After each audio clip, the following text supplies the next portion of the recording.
대통령 출국 금지에 이어 구속까지 예상되고 있지만 문제는 이런 상황에 대비한 법적인 규정이 없다는 겁니다. 바로 그렇기 때문에 헌법 전문가들은 국민의힘 의원들이 주장하는 소위 질서 있는 퇴진론과 달리 하야나 탄핵이 아니면 대혼란을 피하기 어려울 거라고 경고하고 있습니다. 윤상문 기자가 보도합니다. 내란죄는 대통령의 불소추 특권이 적용되지 않습니다. 내란 혐의로 체포되거나 구속될 수 있습니다.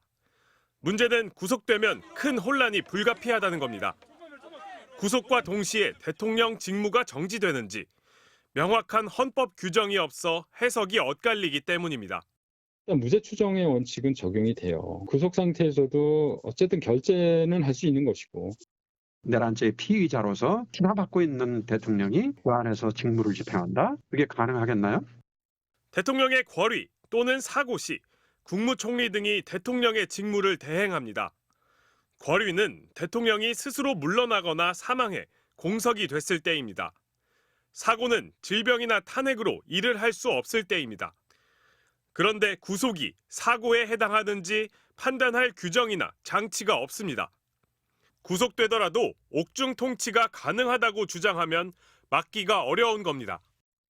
말 그대로 전인 미답이잖아요. 아무도 그렇게 해보지 않았잖아요. 학자들이야 해석상 그럴 수 있다라고 이제 저처럼 이렇게 표현할 수도 있겠죠. 윤 대통령은 전국 안정 방안을 당에 일임하겠다는 담화 이후 나흘째 칩거하고 있습니다. 구속될 경우 대통령 권력의 공백 상황은 더 가속화될 수밖에 없습니다. 헌법에 규정돼 있는 어떤 절차를 따르지 않으려고 훨씬 더 무질서한 상황으로 지금 빠져들어가고 있어요. 현직 대통령의 출국 금지는 헌정사상 처음입니다. 현직 대통령의 구속도 현실로 다가오고 있습니다. 상당히 위험합니다. 그런 사태가 닥치기 전에 국회가 빨리 결단을 해야 될 것 같아요. 전이든 직후든 빠른 시간 내에 탄핵 소추해서 예견된 대혼란을 피하기 위해 헌법이 정한 대로 탄핵으로 대통령 직무를 빨리 정지시키거나 스스로 물러나야 한다는 게 대다수 헌법학자들의 지적입니다. MBC 뉴스 윤상문입니다.